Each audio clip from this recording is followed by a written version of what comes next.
Fred, est-ce que c'est la Seulement, ça première fait un fois... peu tribunal. Est-ce que c'est la première fois que tu rencontres Georges? Oh là, je crois pas. Non, Ah. c'est déjà vu, non? Oui, Je pense que ouais. c'est déjà vu pas mal même. La première fois, en 2006. Avec Christophe. Ouais, C'est ça. avec Christophe. Ah oui. Je pense que c'est la première interview française que, Possible. que tu avais fait. Dans le sud de la France. Hmm. C'était dans le sud de la France ou c'était... C'était non, j'avais envoyé quelqu'un pour filmer le stage là-bas, mais sinon l'interview on l'avait faite à Paris. Ah, d'accord. Ouais, c'est T'es ça. un ancien, Fred. Et ouais, un petit peu, hein, ça commence à dater. Et justement, on s'était vu, c'était avec Christophe Midou, c'était vu la première fois. Ouais. Et alors, C'est vu plusieurs fois. Ouais. oui, on s'est vu, oui, on s'est vu pas mal de fois. Et alors, Christophe, que devient Christophe? Première question, voilà sur Christophe. C'est un personnage plus grand que bigger than life, plus grand que nature. Et est-ce qu'il a compté vachement dans ta vie? Est-ce qu'il compte toujours autant? Non, bien sûr, c'est à cause de lui que tout a commencé. Quand j'étais adolescent, il combattait à Kanawake dans la réserve autochtone à côté de chez moi parce que le sport était illégal, donc il faisait ça dans les réserves autochtones parce qu'ils ont leurs propres règles. Et il était champion dans le IFC. Et moi, par la suite, je l'ai rencontré dans la rue par pur hasard et j'étais ceinture noire de karaté Kyokushin à l'époque et je suis allé le voir, je lui ai dit « Monsieur Midou, je suis un grand fan, je vous ai vu combattre à Kanawake et j'aimerais savoir où est-ce que je peux apprendre à m'entraîner pour le MMA parce que je veux devenir champion à MMA. » Et puis il m'a regardé comme ça, il m'a dit viens me voir demain à telle heure, à tel endroit. Et puis depuis ce temps-là, on ne s'est jamais quitté. Et encore aujourd'hui, tu le revois Bien souvent, sûr, fréquemment, ouais? j'ai parlé hier d'ailleurs, il était à Dubaï, donc on reste en contact. D'accord. C'est un aventurier, lui. Lui, ça serait un vrai personnage de cinéma, non? Ah, il y a une vie exceptionnelle. Des choses que je peux pas dire à la caméra, bien sûr. Mais bon, il pourrait faire un film sur sa vie, c'est certain. Ouais. Et alors toi, Franck, quand tu as entendu parler, quand tu as vu pour la toute première fois Georges? La première fois que je l'ai vu, Que tu as entendu parler, ou que tu l'as vu même sur un écran, tu vois que... alors écoute, moi, la première personne qui m'a sensibilisé au MMA, c'est Ramzi, qui était déjà un grand fan du Pride, qui était un grand fan du K1, et Georges faisait partie de ses idoles. Donc, la première fois que j'entends parler de Georges, c'est il y a plus de 10 ans, peut-être 15 ans, par Ramzi. Et puis, la première fois que j'assiste à un combat de MMA, c'est au Staples Center, il y a 12 ans, un combat de Shogun. Et j'y croise Jérôme Le Banner, Cyril Diabaté, et je suis avec Kassovitz et Ramzi. Et c'est ma première connexion avec le MMA. Et je dois reconnaître qu'elle m'a un peu perturbé, cette première connexion, parce que c'est la première fois que je voyais des coups au sol. J'étais pas sûr d'avoir vraiment apprécié en fait cette première fois. J'étais très content parce que j'étais fan. Il y avait Diabaté, il y avait Le Banner. J'étais fan de tous ces mecs. Mais j'étais pas sûr d'avoir vraiment apprécié de voir ce combat au sol qui m'avait perturbé. Et puis très vite, j'ai compris que ce sport était un jeu d'échecs incroyable entre des athlètes de très haut niveau. Voilà mon premier contact. Alors ton métier, c'est l'image. Est-ce que l'image de Georges était conforme, enfin, est-ce que l'image était conforme à la réalité? Quand tu l'as vu, tu as parlé vraiment avec lui pour la première fois, est-ce que c'était le personnage auquel tu t'attendais? Oui, mais Georges, c'est trop. C'est-à-dire, c'est trop sur la gentillesse. C'est trop sur la politesse.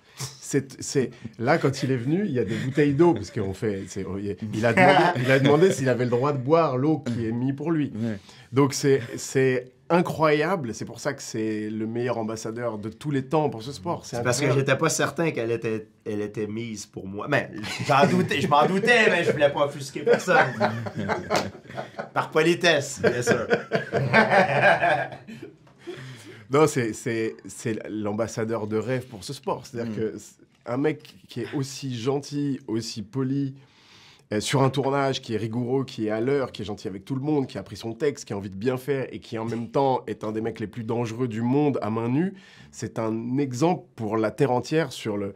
T'es obligé d'être humble quand t'es à côté de quelqu'un comme ça. C'est un être humain hors norme, hors du commun, extraordinaire, vraiment. Donc, alors ça, c'est l'image qu'on en a, et donc c'était conforme...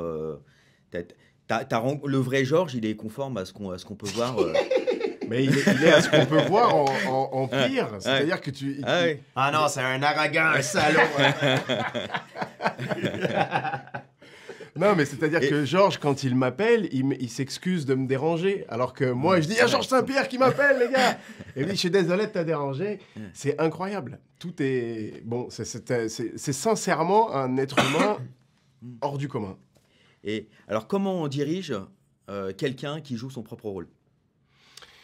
Alors, en vrai, c'est quand même très délicat parce que quoi qu'il arrive, il y a la pression de la caméra, il y a essayer d'être naturel, il y a réciter un texte qui est quand même pas un truc normal pour l'être humain de devoir réciter un texte que quelqu'un écrit pour toi. Donc, la réalité, c'est qu'évidemment, il joue son propre rôle en faisant des choses qu'il a déjà fait dans sa vie, c'est-à-dire accompagner un jeune combattant. C'est drôle parce que ces derniers temps, on l'a vu avec Patrick Abiroa, on l'a vu avec Becky, qui est aussi parti s'entraîner au Tristar, comme le personnage de la série. Moi, j'ai essayé à chaque fois de lui dire qu'il fallait que ça soit le plus proche de lui, qu'il puisse adapter avec ses propres mots. Et puis après, on arrive avec quelqu'un qui est un très bon élève, donc tout s'est plutôt bien passé pour ça, non? Absolument. Puis Frank a été un très bon coach pour moi, parce que, bon, c'est pas moi, je suis habitué de me battre dans la cage, mais pour le acting, il m'a donné des bons trucs et des bons conseils, donc tout s'est bien passé. Ouais. Toi, enfin, le cinéma, ça remonte à loin quand même, non? Tes premiers rôles, c'était pas 2009? Enfin, très vite, on a fait appel à toi pour ça, non? J'ai déjà fait des rôles auparavant, avant que je prenne ma retraite, mais j'étais pas concentré à 100% dessus. J'ai commencé vraiment à me concentrer là-dessus quand j'ai fait la série le Faucon et le Soldat d'hiver qui est sur Disney. J'ai commencé à prendre des cours d'acting et tout, mais c'est très récent pour moi. Donc, j'ai pas beaucoup d'expérience. Je suis pas encore une ceinture noire. Mais c'est une nouvelle carrière ou pas? T'aimerais faire ça? Oui, bien sûr, c'est une nouvelle carrière. Et puis, j'ai d'autres projets aussi qui s'en viennent cette année. Donc, des gros projets. Et puis, je suis très, très, très heureux. Ouais. Donc, plus jamais de comeback Ah non, c'est en fini. MMA. Fini. J'ai 43 ans. Puis d'ailleurs, même, je pense que les jeunes devraient prendre exemple et se retirer quand ils sont au top. Il y a malheureusement trop de combattants qui attendent trop longtemps pour se retirer. Tu peux jouer au basketball, jouer au foot, mais tu joues pas à te battre. Et chaque combat que tu restes trop longtemps, tu prends des coups, ça a un effet négatif sur ta santé et aussi sur ton business, parce que quand tu te retires trop tard, il y a des opportunités que tu aurais eues si tu t'avais retiré au top, qui vont être parties, parce que je me compare souvent au real estate. On a tous une valeur, et quand tu perds quand tu perds des combats, tu perds de la valeur. Donc, les opportunités à toi qui seraient ouvertes, maintenant, elles ne le sont plus. Donc, moi, quand je me suis retiré, j'étais au top. Oui, il y a des gens qui vont dire « Ah, t'as laissé de l'argent sur la table, t'aurais pu être champion encore pendant plusieurs années. » Peut-être. Je ne sais pas. Il y a juste une façon de le savoir, mais je voulais pas prendre le risque. Et je me suis retiré. Je crois que j'ai fait la bonne décision. J'ai la santé. Et puis, quand je me suis retiré, j'ai plein d'opportunités qui étaient ouvertes à moi. Et j'ai su en profiter.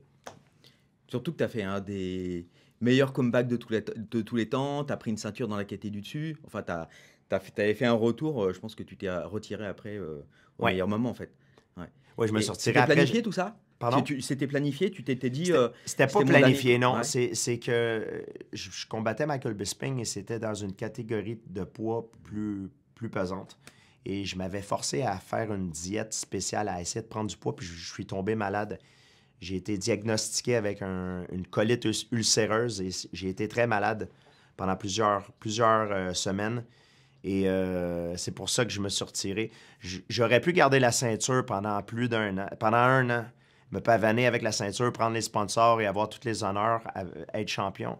Mais par respect pour les autres combattants, je savais que j'étais malade. J'ai tout de suite relâché le titre pour pouvoir permettre aux gens de compétitionner pour avoir le titre, pour pas mettre la division sur pause, en fait.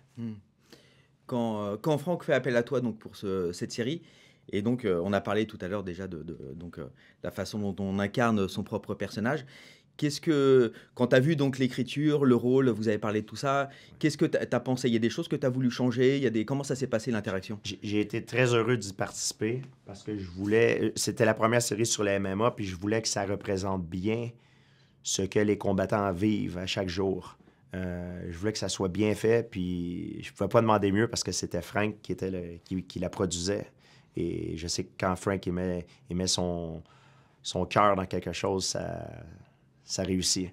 Et je suis très heureux du résultat final. Et je crois que les gens vont vraiment kiffer quand ça va sortir vendredi. Je pense pas que ça va rester seulement en France. Je pense que ça va exploser au niveau international.